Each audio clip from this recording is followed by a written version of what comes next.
Assalamu alaikum wa rahmatullahi wa barakatuhu. Good evening. Okay, பொருளியல் பாடத்தினுடைய session 2ல 2வது வகுப்பு இன்றைக்கு. இப்போ இன்றைக்கு நாங்கள் பார்க்க போகிறது லாஸ்ட் கிளாஸில் பார்த்த தொடர்ச்சி தான். அதாவது கேள்வி விதியை பார்த்தோம். இறுதி வகுப்புல கேள்வி விதி என்றால் என்ன, அதனுடைய முன்வைக்கக்கூடிய முறைகள். இப்போ அதை முன்வைக்கக்கூடிய முறைகள் வந்து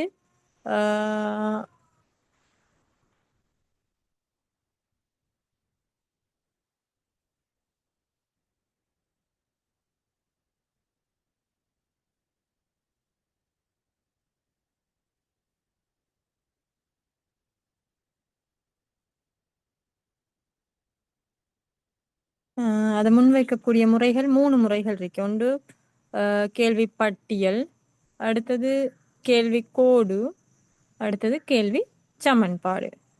கேள்வி பட்டியல் அல்லது அட்டவணை என்பது நாங்கள் பார்த்துட்டோம். அதாவது குறிப்பிட்ட ஒரு காலப்பகுதியில குறிப்பிட்ட பண்டத்தினுடைய விலை தவிர்ந்த கேள்வியை தீர்மானிக்கும் ஏனைய காரணிகள் மாறாத போரு குறிப்பிட்ட பண்டத்திற்கு நிலவும் பல்வேறுபட்ட விலைகள்ல கொள்வனவாளர்களால் கொள்வனவு செய்ய எதிர்பார்க்கின்ற தொகைகளை காட்டக்கூடிய பட்டியல். அப்ப இந்த பட்டியல்ல ஒரு பக்கம் விலை இருக்கும், அடுத்த பக்கம் அந்த விலையில எவ்வளவு கொள்வனவு செய்ய எதிர்பார்க்கப்படுவதோ அந்த தொகை இருக்கும். இது கொள்வனவு பட்டியல்னு சொல்லுவோம். சாரி, கேள்வி பட்டியல்னு சொல்லுவோம். அடுத்த முறைதான் கேள்வி கோடு. இந்த கேள்வி கோட்டுல எக்ஸ் அச்சுல சாரா மாதிரியும் y அச்சுல சார்ந்த மாதிரியும் இருக்கும். வழமையாக ஒரு இந்த மாதிரியான வளைகள் வரைகிற நேரம் y அச்சுல தான் எப்பவுமே சாரா மாதிரி இருக்கும்.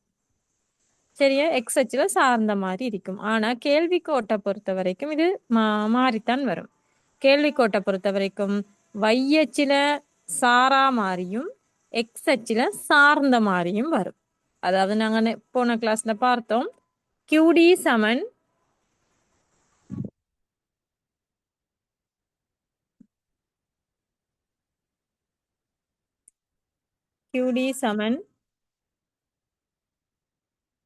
function of P N EX T பல காரணிகள், 7 காரணிகளோட ஃபங்க்ஷனாகத்தான் இருக்க போகுது. இந்த QD என்பது இந்த காரணிகள்ல தங்கி இருக்குது, இதுல சார்ந்து இருக்குது. ஆகவே QD என்பது கேள்வி தொகை என்பது ஒரு சார்ந்த மாதிரியாகவும், ஏனைய காரணி எல்லாமே வந்து தனித்தனியாக இந்த கேள்வி தொகையில தாக்கம் செலுத்துறதால அது ஒவ்வொன்றுமே சாரா மாறிகள்னு சொல்லுவோம். சரி, அந்த இதுல வரக்கூடிய அந்த விலை, சுவை, கேள்வி, ஏனைய பதிலீட்டு பொருட்களினுடைய விலைகள், இது எல்லாமே இந்த இடத்துல வரும், y அச்சுல வரும். சரி, இங்க வகை குறிப்போம், எக்ஸ் அச்சுல கேள்வி தொகையை வகை குறிப்போம். இப்படித்தான் இந்த கேள்வி வலை வரையப்படும். அப்படி வரைகிற நேரம் இந்த கேள்வி வலையில என்ன வகை குறிக்கணும், நாங்க இந்த அட்டவணையில் உள்ள மாதிரி விலைய y அச்சுலையும் கேள்வி தொகை எக்ஸ் அச்சுலையும் நீங்க வகை குறிச்சு அந்த கோட்டை வரைகிறது தான் கேள்வி வலை. அடுத்ததுதான் கேள்வி விதிய முன்வைக்கக்கூடிய மற்றும் ஒரு முறைதான் கேள்வி சமன்பாடு. அதுதான் நாங்க இன்றைக்கு படிக்கணும். சரியா, கேள்வி சமன்பாடு அப்படின்னா என்னன்னா, இப்ப கேள்வி விதியை சரியா குறிப்பிட்ட காலப்பகுதியில குறிப்பிட்ட பண்டத்தின் விலை தவிர வேற எந்த ஒரு காரணியும் மாறாத நிலையில், ஏனைய காரணிகள் மாறாத போது குறிப்பிட்ட பண்டத்தின் விலைகளுக்கும் அதன் கேள்வி தொகைக்கும் இடையில் காணப்படும் எதிர்கணிய தொடர்பினை சமன்பாட்டின் மூலம் காட்டுதல் தான் கேள்வி சமன்பாடு. சமன்பாட்டின் மூலம் காட்டுவதுதான் கேள்வி சமன்பாடு. சரி, அந்த கேள்வி சமன்பாடு எப்படி இருக்கும்னு சொன்னா, இப்ப இந்த இதுல தந்திருப்பாங்க QD சமன் A சய B P.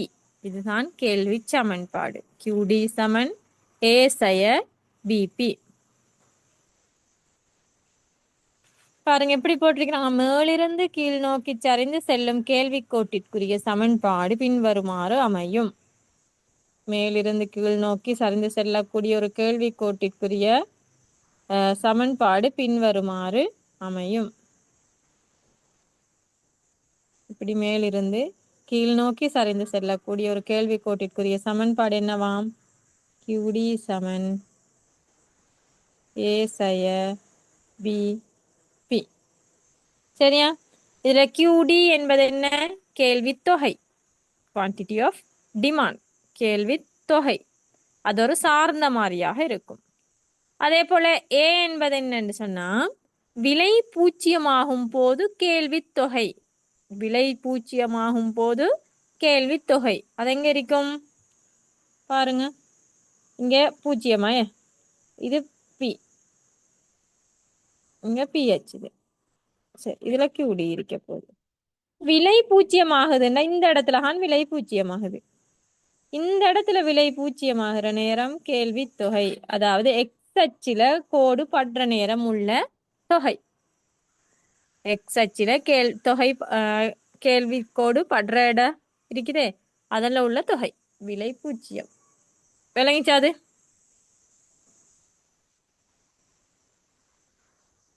விலை பூஜ்ஜியம்.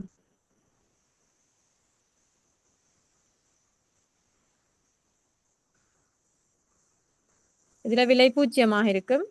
அந்த எக்ஸ் அச்சில கோடு படுற இடம் தான். இதுல 400ன்னா 400, இதுதான் ஏயாக இருக்கும். இதை நாங்க தன்னிச்சையான நுகர்வுன்னு சொல்லுவோம். தன்னிச்சையான நுகர்வல்ல, தன்னிச்சையான கேள்வின்னு சொல்லுவோம். விலை இருந்தாலும் இல்லாட்டியும் ஒரு கேள்வி ஒன்று இருக்கும்ன்றதான் இது காட்டுது. அதே போல கேள்வி தொகை பூஜ்ஜியமாக இருக்கும் போது விலை அப்படின்னு சொன்னா இந்த இந்த பகுதி உச்ச விலைன்னு சொல்லுவோம் நாங்க. அது 50 ரூபாண்டா தான் உச்ச விலையாக இருக்குமே. இந்த இடத்துல பாருங்க, எக்ஸ் அச்சில கேள்வி தொகை இடத்துக்கு பூஜ்ஜியம் என்ன, அது அங்க வர நேரம் கோடு சந்திக்கிற புள்ளி, வையச்ச சந்திக்கிற புள்ளியில வரும். விளங்கிச்சா? ஏன்றது என்னண்டு விலை பூஜ்ஜியமாகும் போது கேள்வி தொகை, அதுதான் ஏ.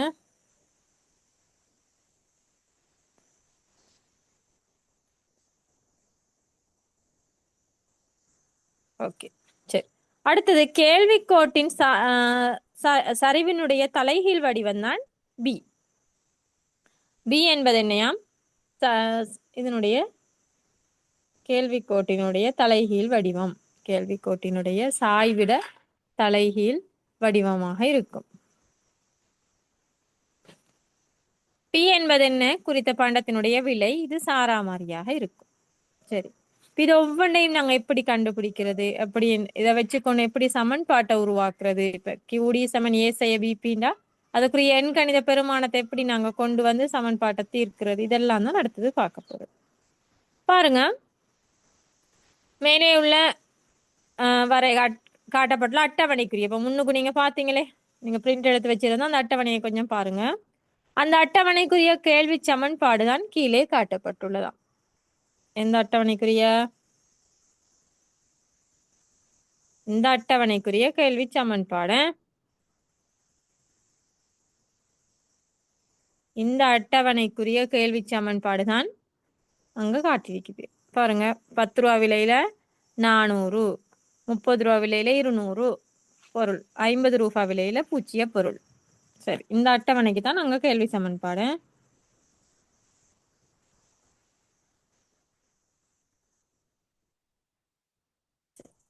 சமன்பாட்டை பாருங்க, QD சமன் ஏ சய பி பி. இப்ப நீங்க அதுல ஏதாவது அந்த அட்டவணையில உங்களுக்கு விலை ஒன்றும் இருக்குது, தொகை ஒன்றும் தரப்பட்டிருக்குது. அப்ப நீங்க ஏதாவது ஒரு தொகையையும் ஒரு விலையையும் எடுத்துக்கொள்ளலாம். இப்ப QDக்கு இவங்க 400 எடுத்திருக்கிறாங்க. 400ஆக தொகை இருக்கிற நேரம் விலை 10 ரூபாவாக இருக்குது. 400 ரூபாவாக தொகை இருக்கிற நேரம் விலை 10 ரூபாவாக இருக்குது. அதைத்தான் நீங்க குறிச்சு காட்டிக்கிறாங்க. அந்த QD 400 எப்படி வந்துச்சு அப்படின்றத யோசிக்க கூட.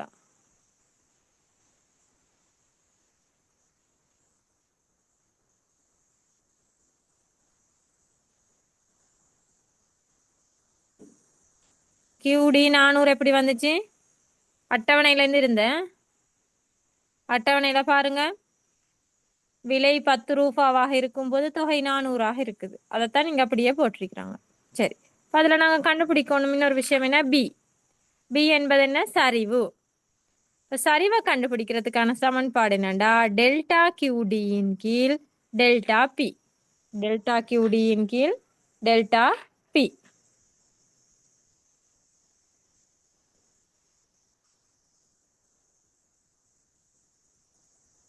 டெல்டா கியூடி என்பது கேள்வித்தொகை.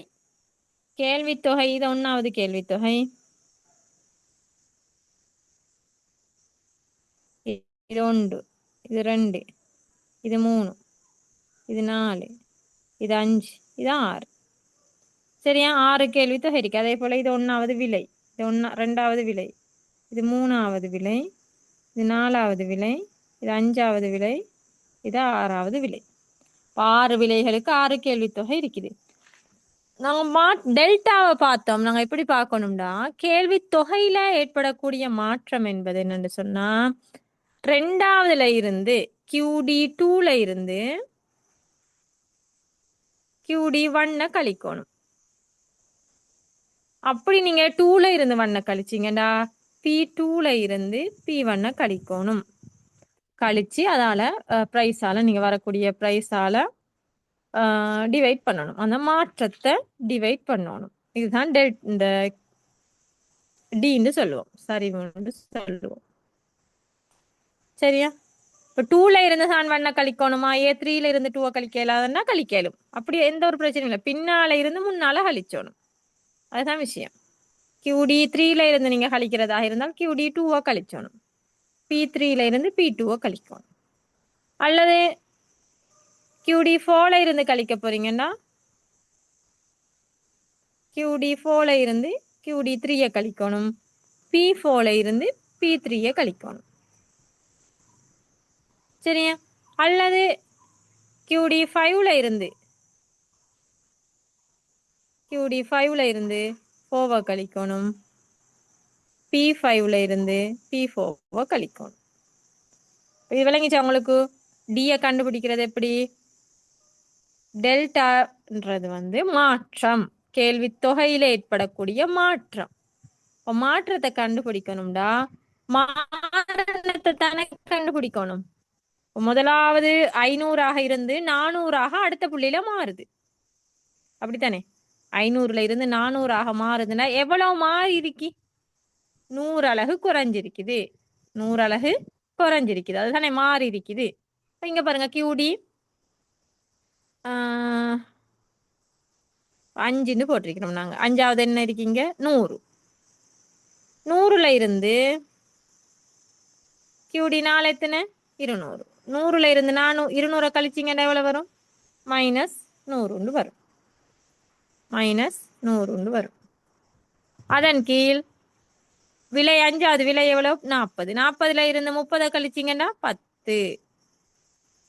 -100 10ஆல டிவைட் பண்ணீங்கன்னா -10. இதுதான் பி. இதுதான் வரும். விளங்கிச்சா? இது கிளியரா? Okay, very good. மிச்சம் நாங்க இருக்குல்ல அல்லாட்ட தேவையில்லைண்ணா.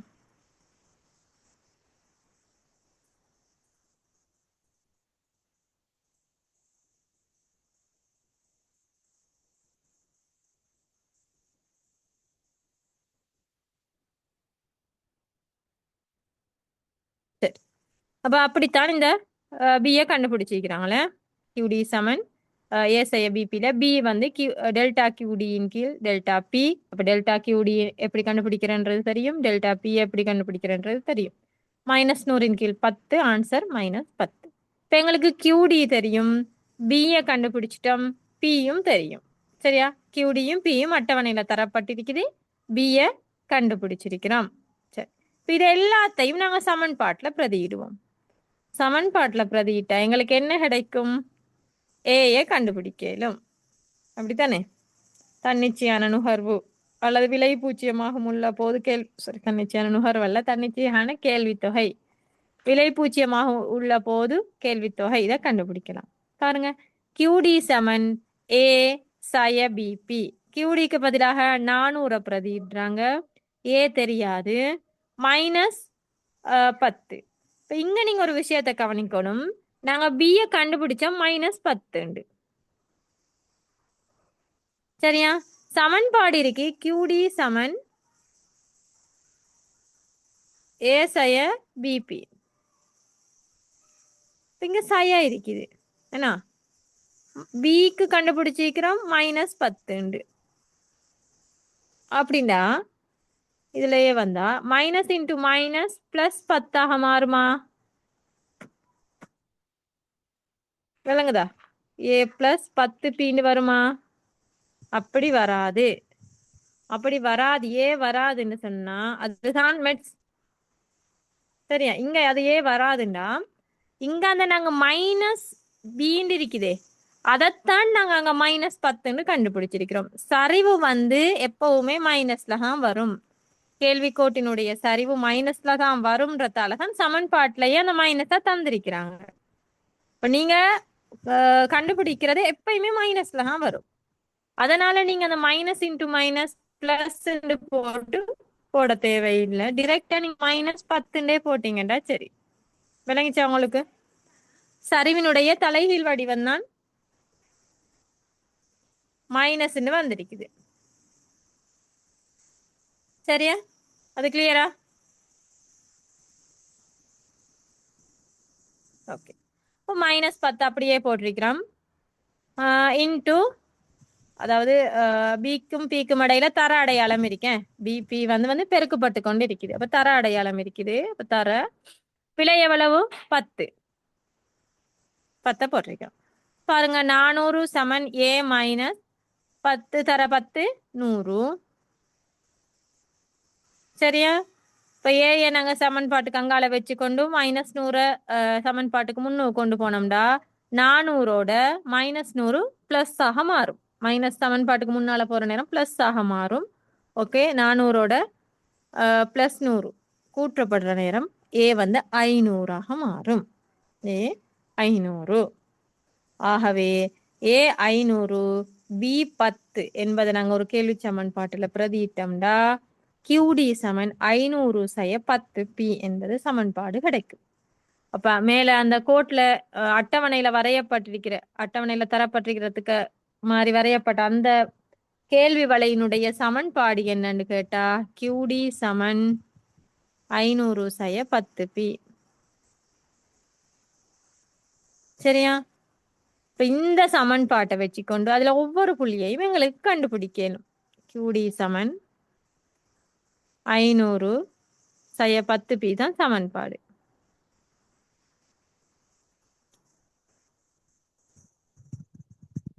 சரியா? பாருங்க சமன்பாட்டை.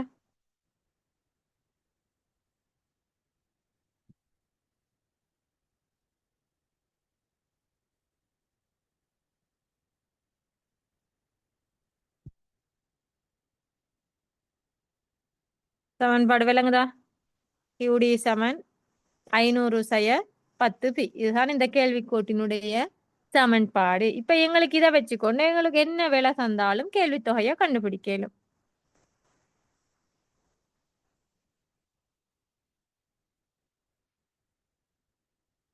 கியூடி சமன் 500 செய்ய 10 பி. 500 விலைய 10 விலைக்கு ஒரு 30 ரூபான்னு போடுவோமே. விலைய 30 ரூபான்னு போட்டா பெருக்குனீங்கன்னா 300ன்னு வரும். என்ன 500ல இந்த 300 போனா 200. இப்ப விலை 30 ரூபாவாக இருக்கிற நேரம் தொகை 200ஆக இருக்கும். விலை 30ஆக இருக்கிற நேரம் தொகை 200ஆக இருக்கும். பாப்போம் முன்னுக்கு அந்த அட்டவணையில் அப்படி இருக்காண்டு.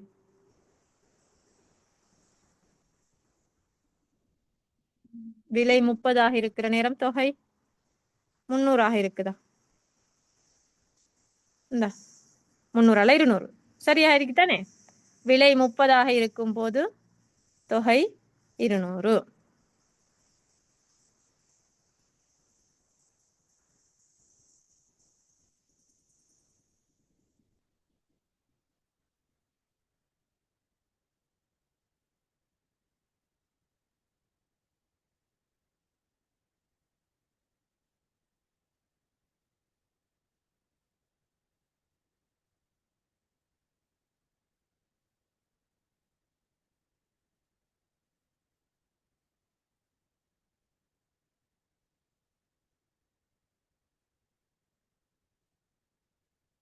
விளங்கிட்டா? இது ஒரு சமன்பாடை எப்படி கண்டுபிடிக்கிறது? அட்டவணையை வச்சுக்கொண்டு சமன்பாட்டை எப்படி உருவாக்கி அதனுடைய விலைகளையோ அல்லது கேள்வித்தொகையோ தரப்போற நேரம் அதை மாறி மாறி நாங்க எப்படி கண்டுபிடிக்கிறோன்றது விளங்கிட்டா?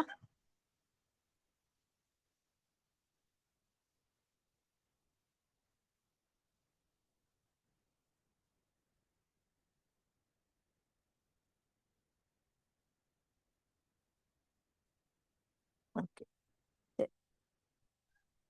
இப்ப பாருங்க, சாதாரண பண்டம் ஒன்றுட கேள்வி வலை இடமிருந்து வலமாக கீழ்நோக்கி சரிந்து செல்லும். இதற்கு காரணம் பொருளினுடைய விலைக்கும் கேள்வி தொகைக்கும் இடையில எதிர்க்கணிய தொடர்பு காணப்படுறது தான்.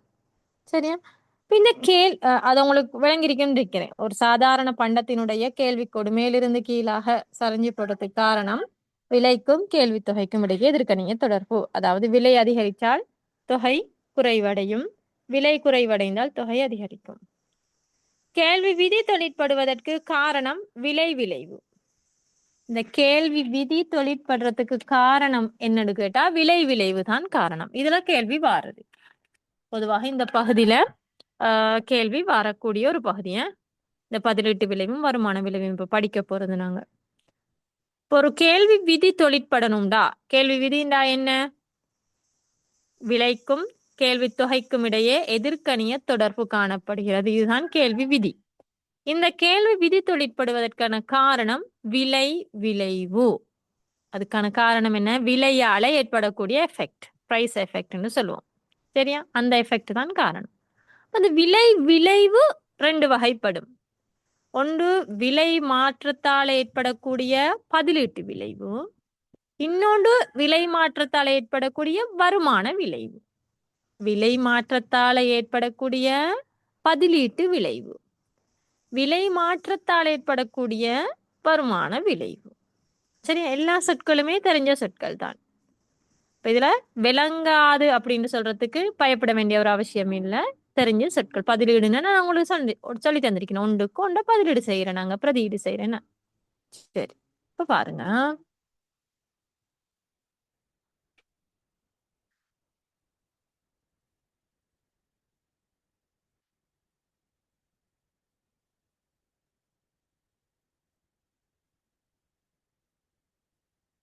பதிலீட்டு விளைவுண்டா என்னண்டா, கேள்வியில செல்வாக்கு செலுத்துற எந்த ஒரு காரணியும் மாறையில.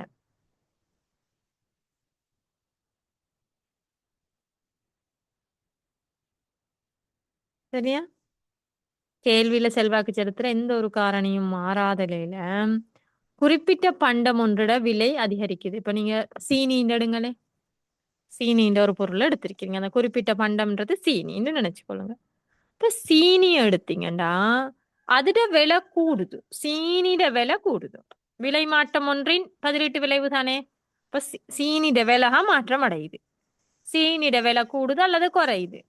கூடுதல் அல்லது குறைகிறது. இதை அடிப்படையாக கொண்டு அதன் சார்பு விலைகள் கூடுதல் குறைதல் காரணமாக குறிப்பிட்ட பண்டத்தின் கேள்வி தொகை மாற்றம் அடைவது பதிலீட்டு விளைவு அப்படின்னு சொல்லுவோம்.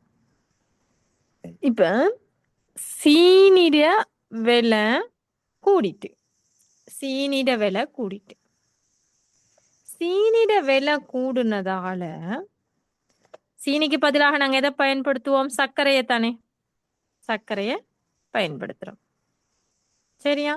இப்ப சீனிட விலை கூடுனதால சர்க்கரையை விக்கிறவங்க பாக்குறாங்க சீனிட விலை கூடிட்டு தானே.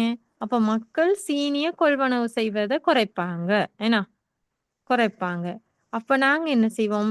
சீனி சர்க்கரைய இன்னும் கொஞ்சம் விலைய குறைப்போம். சர்க்கரையோட விலைய இன்னும் கொஞ்சம் விலைய குறைப்போம். இன்னும் சர்க்கரையோட விலை குறைஞ்சா சீனிட கேள்வி தொகையில என்ன நடக்க போகுது? இன்னும் குறைவு நிலை ஏற்பட போகுது. விலை கூடுனால் சீனி இன்னுமே குறைவு ஏற்படும். இதுக்கு டிரெக்டான அந்த விலையில் ஏற்பட்ட விலை மாற்றம் மற்றும் காரணம் அல்ல, பதிலீட்டு விளைவில் ஏற்படக்கூடிய ஒரு மாற்றம். விளங்கிச்சா உங்களுக்கு? அது தன் சார்பு விலைகள் கூடுதல் குறைதல் காரணமாக குறிப்பிட்ட பண்டத்தினுடைய கேள்வித்தொகை மாற்றம் அடைவது தான் நாங்க பதிலீட்டு விளைவு என்று சொல்லுவோம்.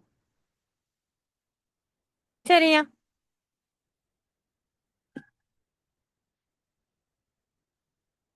அல்லது சீனிட விலை குறைஞ்சிட்டு. சீனிட விலை குறைஞ்சினா சர்க்கரைட விலை என்ன நடக்க போகுது? சர்க்கரைட விலை சார்பு விலைகள். சர்க்கரைட விலை சீனிட விலை குறைஞ்சா சீனிட விலை தான் குறைஞ்சிருக்கு.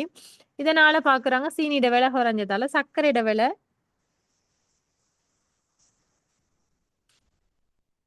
என்ன நடக்குது? சர்க்கரைட விலையில கூடுதல் ஒன்று ஏற்பட்டிருக்கிறேன்னு வைங்களேன். இப்போ கூடுதல் ஒன்று ஏற்பட்டால் சீனி என்ன செய்யப்படும்? அதிக அளவுல கொள்வனவு செய்யப்படும். சர்க்கரை விலை கூட தானே, அதனால சீனி விலை குறைஞ்ச சாமானதால அதையே அதிக அளவு கொள்வனவு செய்வாங்க. இதுதான் விலை மாற்றம் ஒன்றின் பதிலீட்டு விளைவு.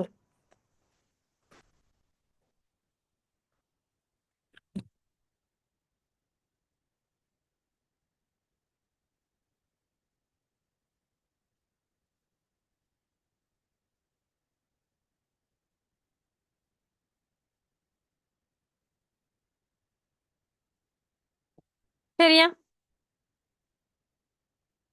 சீனிட விலை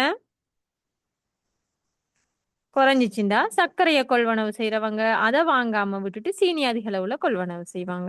அல்லது சீனிட விலை அதிகரிச்சுன்னு சொன்னா ஆஹ் சீனி விலை அதிகரிச்சுன்றதால சர்க்கரை அதிக அளவு கொள்வனவு செய்யறதால சீனிட தொகை குறைவடையும். இதுதான் 18 விளைவு. விளங்கிட்டா?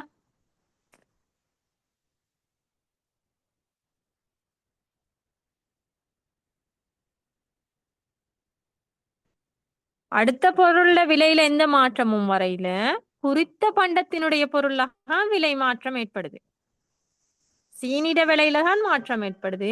அந்த மாற்றம் காரணமாக அடுத்த பொருளோட எந்த மாற்றமும் ஏற்படாததால அடுத்த பொருளோட விலையில எந்த மாற்றமும் ஏற்படாததால இந்த பொருளோட சீனியில ஏற்படக்கூடிய கேள்வி தொகையில ஏற்படக்கூடிய மாற்றம். விளங்கிச்சா?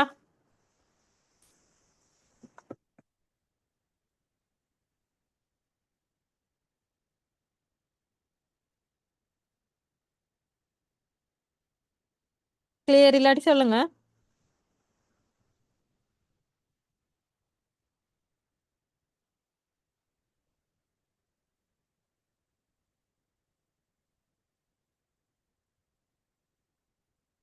ஓகே, இருங்க பாருங்க.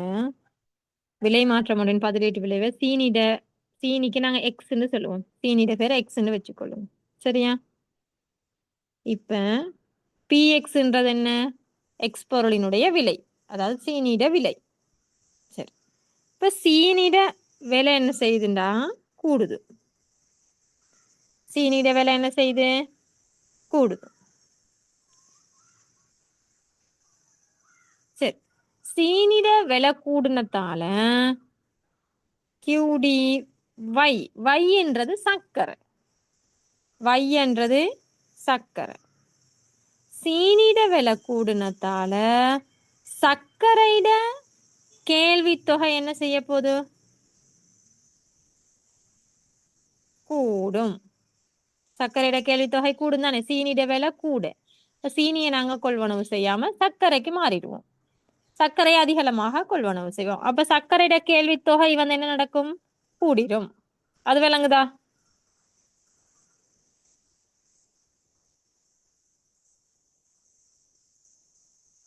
ஓகே, அது விளங்கிட்டு.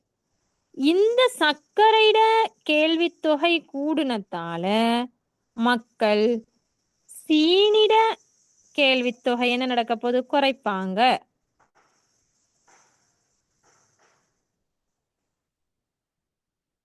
இது விளங்கிச்சா?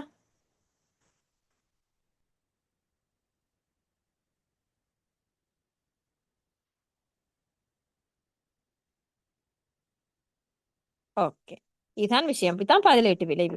இப்ப நாங்க சொன்னமே கேள்வி விதிண்டா விலை கூடுனா தொகை குறையும்னு சொன்னோமே.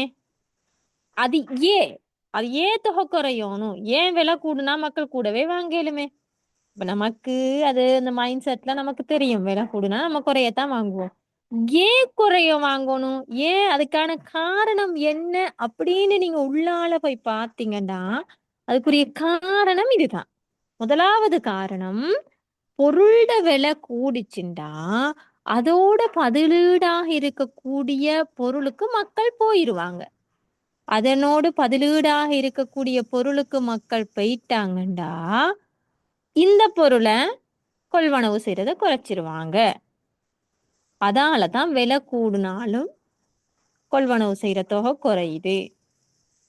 விளங்கிச்சா? பதிலீட்டு பொருள் ஒன்று இருக்குது.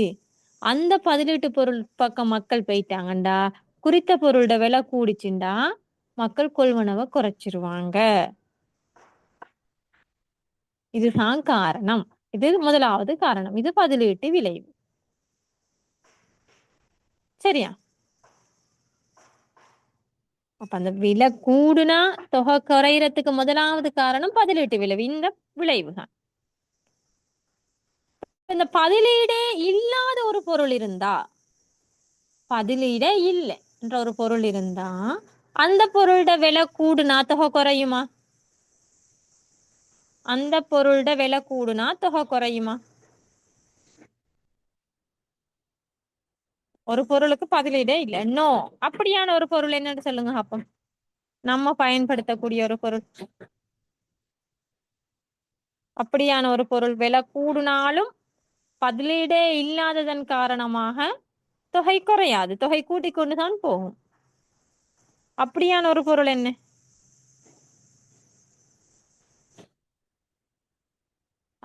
ரைஸ். Very good. அரிசி, உப்பு இதெல்லாம் அத்தியாவசிய பண்டங்கள். இதுக்கு நமக்கு பதிலீடே இல்லை. அப்ப நம்ம விலை கூடுனாலும் கூட்டத்தான் வேணும் தொகையை. விளங்கிச்சா உங்களுக்கு? அப்ப உங்களுக்கு விளங்கிட்டு இதுதான் விஷயம். இப்ப விலை கூடுனா தொகை குறையறதுக்கு முதலாவது காரணம் பதிலீடு இருக்குது. அந்த பொருளுக்கு பதிலீடு இருக்குது. இந்த பொருள் விலை கூடுனா அடுத்த பொருளுக்கு மக்கள் போயிடுவாங்க. அதாலதான் இந்த ஒரு விளைவு எஃபெக்ட் ஒன்று வருது. சரியா? ரெண்டாவது எஃபெக்ட் என்னன்னு சொன்னா வருமான விளைவு. விலை மாற்றத்தால வரக்கூடிய வருமான விளைவு. ஓகே. இப்ப ரெண்டாவது விளைவை பாருங்க. கொள்வனவாளரின் பண வருமானம் உட்பட ஏனைய காரணிகள் அவன் பண வருமானத்துல எந்த மாற்றமும் ஏற்பட இல்லை. அவன் உண்மையிலேயே அவன் 1000 ரூபாய் உழைக்கிறான்னா இன்றைக்கும் 1000 ரூபாய் தான், நாளைக்கும் 1000 ரூபாய் தான் உழைக்கிறான். அவன் பண வருமானத்துல எந்த வித மாற்றமும் ஏற்பட இல்லை. அந்த பொருள் விலையில தான் மாற்றம் ஏற்படுது. சரியா? இப்ப நான் இதை அழிக்கிறேன். இதை அழிக்கிறேன்.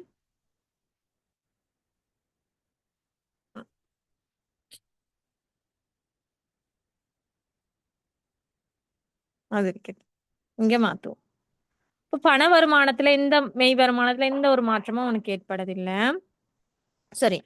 மெய் வருமானம் அல்ல, பண வருமானத்துல எந்த ஒரு மாற்றமும் அவனுக்கு ஏற்பட இல்ல. பொருளோட விலையில தான் மாற்றம் ஏற்படுது. இப்ப அந்த எக்ஸ் என்ற பொருளோட விலை அதிகரிக்குது. சரியா? எக்ஸ் என்ற பொருளோட விலை அதிகரிக்குது. அவன் வருமானம் எந்த ஒரு மாற்றமும் இல்லை. இப்ப நாங்க எண்கணித ரீதியா உங்களுக்கு சொன்னா விளங்கும்னு நினைக்கிறேன். ஒரு நாளைக்கு ஒருத்தர் 1000 ரூபாய் தான் உழைக்கிறாரு. சரியா? இப்ப அவரோட வருமானம் 1000. அதுல எந்த வித மாற்றமும் இல்லை, ஏற்பட இல்லை. ஆனா பொருளோட விலை 50 ரூபாவாக இருந்த விலை 100 ரூபாயாக கூடிட்டு. பொருளோட விலை 50 ரூபாயிலிருந்து 100 ரூபாயாக கூடிட்டு. இப்ப நீங்க சொல்லுங்க, ஆரம்பத்துல அவரு 2 கிலோ அரிசி வாங்கிட்டு இருந்தாரு. அவருக்கு 100 ரூபாய் ஒதுக்கேலும். அரிசி அல்ல, சரி வேற ஏதாவது ஒரு சாமான் சொல்லுங்க. உம் ஏதாவது ஒரு சாமான் சொல்லுங்களேன். மாவு மாவு. ஆஹ் கோதுமை மா இல்ல அரிசிமா ஏதாவது ஒன்று சொல்லுங்க. அந்த மாவை அவருக்கு 100 ரூபாய் ஒதுக்கேலும். அவருடைய வருமானம் 1000 ரூபாய், அதுல 100 ரூபாய் அவருக்கு ஒதுக்கேலும். சரியா? இப்ப அந்த 100 ரூபாய்க்கு அவருக்கு ஆரம்பத்துல எவ்வளவு அரிசி வாங்கியிருப்பாரு? சரி, எவ்வளவு மாவு வாங்கியிருப்பாரு? 2 கிலோ மாவு வாங்கியிருப்பாரு. ஒரு கிலோ மாவு 50 ரூபாய் தான். 2 கிலோ மாவு வாங்கிட்டாரு. ஆனா இப்ப வருமானம் மாறையில 1000 ரூபாய் தான். அவர் ஒதுக்கேலும் அவருக்கு 100 ரூபாய் தான் ஒதுக்கேலும். மாவுட விலை திடீரென்று 100 ரூபாய் ஆகிட்டு. மாவுட விலை திடீரென்று 100 ரூபாய் ஆகிட்டு. இப்ப அவருக்கு எவ்வளவு மாவு வாங்கலும்? அதே 2 கிலோவா வாங்கலுமா?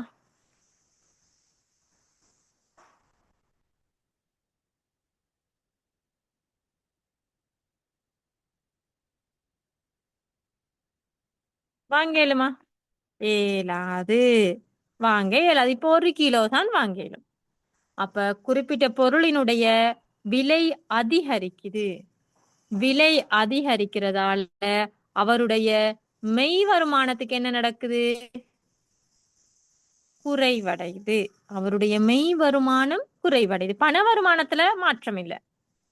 இந்த 1000 ரூபான்றது பண வருமானம். அவருடைய 1000 ரூபாய் பண வருமானத்துல அதே அளவு தான் கிடைக்குது.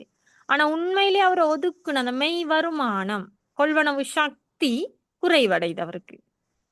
என்ன கொள்வனவு செய்யக்கூடிய அந்த சக்தி அவருக்கு குறைவடையுது. ஏன்னா 100 ரூபாய் தான் அவர்கிட்ட இருக்கிறது. அது குறைவடைகிறதால கேள்வித்தொகை குறைவடையுது. எக்ஸ் பொருளினுடைய கேள்வித்தொகை குறைவடையுது. இதுதான் வருமான விளைவு. ரெண்டுக்குமே அந்த பொருளினுடைய விலை தானே மாற்றம் ஏற்பட்டிருக்குது.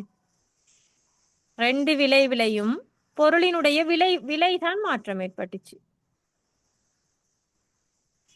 விளங்கிச்சா? அதால பதிலீடு இருந்ததால மக்கள் பதிலீட்டுக்கு போனதால குறிப்பிட்ட பொருளினுடைய தொகை குறைவடைஞ்சிச்சு. இன்னொரு பக்கம் வருமானம் கூட இல்ல, வருமானம் மெய் வருமானம் குறைஞ்சிட்டு அதால பொருளினுடைய கேள்வித்தொகை குறைவடைஞ்சிட்டு. சரியா? விளங்கிட்ட? ரெண்டு விளைவும், வருமான விளைவும் பதிலீட்டு விளைவும். இந்த விதி, கேள்வி விதி தொழிற்படுறதுக்கு இது ரெண்டும் தான் காரணம். விலை குறைஞ்சா தொகை குறையுது அப்படின்னு ஒரு கேள்வி கேட்டாங்கன்னா அதுக்கு காரணம் இந்த ரெண்டு விளைவு தான். அந்த ரெண்டு விளைவும் எதனால வருகிறது? விளைவால. விலை மாற்றம் ஒன்றின் பதிலீட்டு விளைவு, விலை மாற்றம் ஒன்றின் வருமான விளைவு. கிளியரா?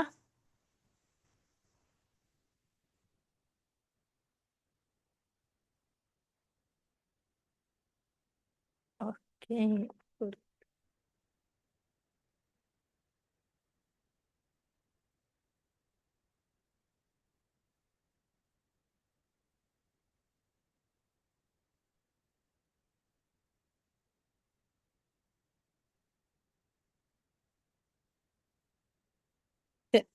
இந்த கேள்வி விதிக்கு முரணான சந்தர்ப்பங்களும் இருக்குது.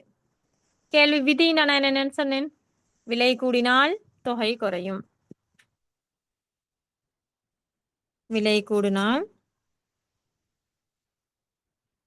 பிஎக்ஸ் கூடினால் தொகை குறையும், கியூடிஎக்ஸ் குறைவடையும். இதுதான் கேள்வி விதி. விலை கூடுனா தொகை குறையும், இதுதான் கேள்வி விதி.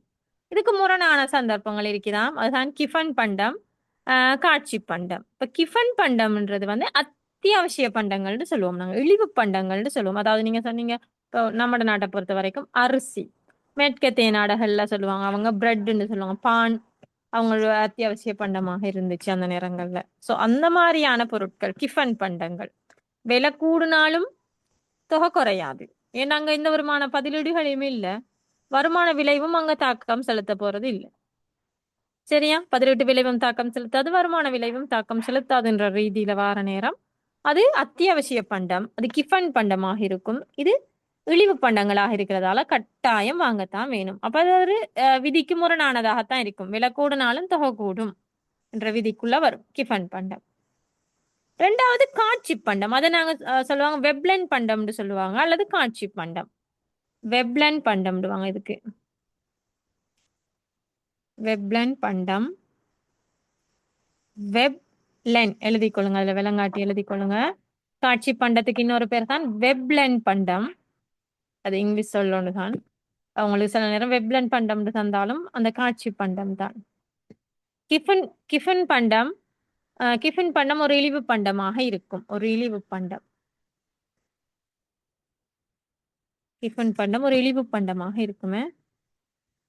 பொதுவாக உப்பு, அரிசி, பான், அந்த நாடுகளை பொறுத்த வரைக்கும் பான் இதெல்லாம் இந்த கிஃபன் பண்டத்துக்கு உதாரணம் வரும்.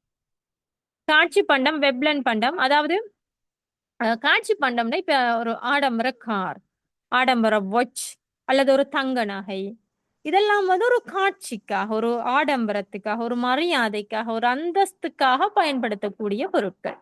அப்படித்தானே? இந்த பொருட்கள் விலை கூடுதுன்றதுக்காக நாங்க கொள்வனவு செய்யறதை குறைக்க மாட்டாங்க.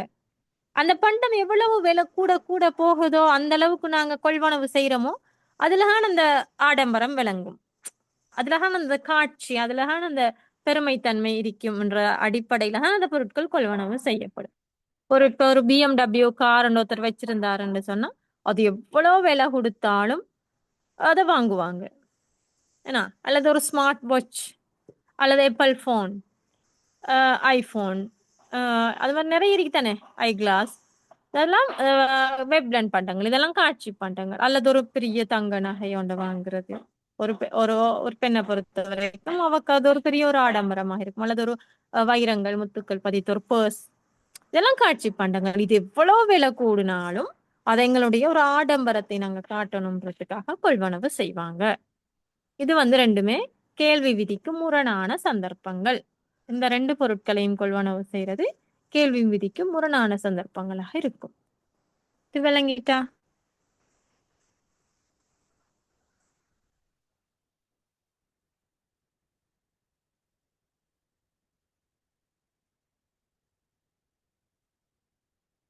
ஓகே, சரி. இப்ப இதுவரைக்கும் நாங்க படிச்சது கேள்விண்டா என்ன, கேள்வியை தீர்மானிக்கக்கூடிய காரணிகள், அதே போல கேள்வி எத்தனை வகைப்படும்? இரண்டு வகைப்படும். தனிநபர் கேள்வி, சந்தை கேள்வி. இப்ப தனிநபர் கேள்விண்டா அதுக்குரிய தீர்மானிக்கக்கூடிய காரணிகள், சந்தை கேள்வியை தீர்மானிக்கக்கூடிய காரணிகள், அதை வச்சுக்கொண்டு தனிநபர் கேள்வி வச்சுக்கொண்டு ஒரு சந்தை கேள்வி எங்களுக்கு உருவாக்கலும் அப்படின்றதெல்லாம் பார்த்தோம். அதுக்கு பிறகு நாங்க பார்த்தோம் கேள்வி விதி. இப்ப கேள்வி விதிண்டா என்ன, அந்த கேள்வி விதியை உருவாக்கணும்டா அதுக்கான சில எடுகோள்கள் எடுக்கணும். அதே போல கேள்வி விதிய எப்படியெல்லாம் நாங்க முன் வைக்கலாம், அட்டவணையில காட்டலும், எங்களுக்கு அட்டவணையை வச்சுக்கொண்டு இது ஒரு கேள்வி விதியை காட்டலும், அஹ் வளைய வச்சுக்கொண்டு கேள்வி விதியை காட்டலும். அதே போல சமன்பாடு, கேள்வி விதிக்குரிய சமன்பாடை வச்சுக்கொண்டும் எங்களுக்கு கேள்வி விதி தொழிற்படுது, உண்மையிலேயே விலை கூடுனா தொகை குறையுது என்றத காட்டிடும். அப்படியெல்லாம் காட்டிட்டு அதுக்கப்புறம் நாங்க சொன்னோம் கேள்வி விதி ஏன் தொழிற்படுது, அது ஏன் தொழிற்படணும், விலை கூடுனா ஏன் தொகை குறையணும், அது எங்களுக்கு தெரியும். அது எங்களுக்கு தெரியும் விலை கூடுனா தொகை குறையும்ன்றது அது எங்களோட மென்டாலிட்டி, அது எங்களுக்கு தெரியும். அப்படி பட் உள்ளால நாங்க போய் பார்த்தா அது உண்மையிலேயே என்ன நடக்குது, அதுக்குள்ள உள்ள அந்த மெக்கானிசம் என்ன, அந்த மெக்கானிசம் தான் அந்த பிரைஸ் எஃபெக்ட், விலை விளைவு. இந்த ரெண்டு விளைவின் காரணமாகத்தான் விளைவால ஏற்படக்கூடிய 18 பொருட்களுக்கு மக்கள் போறாங்க, விளைவால ஏற்படக்கூடிய அந்த வருமான விளைவு. உண்மையிலேயே பண வருமானம் அதிகரிக்கிறான், அந்த மெய் வருமானத்துல ஏற்படக்கூடிய மாற்றம். இந்த ரெண்டு விளைவுகளின் காரணமாகத்தான் இந்த விதி தொழிற்படுது, கேள்வி விதி தொழிற்படுது. ஆனா கட்டாயம் வளமையாக இந்த கேள்வி வாரது, கேள்வி விதி தொழிற்படுவதற்குரிய இந்த காரணமான இந்த ரெண்டு விளைவும் வாரது, டிரெக்டா வராது. டிரெக்டா கேள்வி விதி தொழிற்படுவதற்குரிய காரணங்கள் இரண்டு அப்படின்னு எல்லாம் வராது. ஒரு கேள்வியை தந்து அந்த கேள்விக்குள்ள இப்படியாம், அது அப்படியாம், இப்படி போச்சாம், சோ இதுக்கான காரணம் என்ன அப்படின்ற ஒரு கேள்வி வரலாம். இதெல்லாம் பாஸ் பேப்பர் செய்யக்குள்ள உங்களுக்கு விளங்கும்.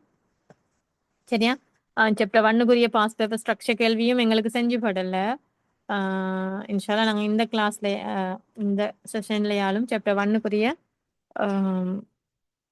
ஸ்ட்ரக்சர் கேள்வி செய்வோம் இன்ஷால்லா.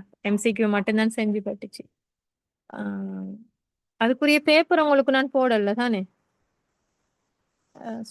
MCQ செஞ்சது அதுல ரெக்கார்டிங்ஸ் இருக்குது போல, மெட்டீரியல்ஸ் போட்டு பட்டில்ல ஞாபகம்.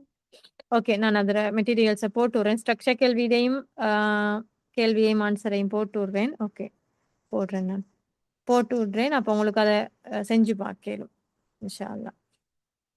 கட்டாயம் பாஸ் பேப்பர் புக் எடுத்துக்கொள்ளுங்க, பாஸ் பேப்பரை பாருங்க. இன்றைக்கு படிச்ச இந்த விஷயங்களுக்குள்ளேயும் பாஸ் பேப்பர்ல கேள்வி வந்துடுது. இந்த கேள்வி விதியில இந்த ரெண்டு விளைவு சம்பந்தமாக பெரும்பாலும் கேள்விகள் அடிக்கடி வாரதுண்டு. இந்த விளைவு கட்டாயம் ஞாபகம் வச்சுக்கொள்ளுங்க. நோட்ஸ் உங்கள்ட்ட இருக்குது, ரெக்கார்டிங்ஸை பார்த்து நோட்ஸ் விஷயங்களை. அதுக்கு பிறகு நாங்க பார்த்தது இந்த கேள்வி விதிக்கு முரணான சந்தர்ப்பங்கள் ரெண்டு இருக்கு. ஒன்று கிஃபன் பண்டமாக இருக்கும், ரெண்டாவது வெப்லன் பண்டம் அல்லது காட்சி பண்டமாக இருக்கும். இவ்வளவு தான். நாங்க அடுத்தது நாளைக்கு இன்ஷால்லா பார்ப்போமே. முடிச்சுக்கொள்ளுமா? ரெக்கார்டிங்ஸ் ஃபர்ஸ்ட் கிளாஸ் டேயும் இது டேயும் போட்டு விட்றேனே.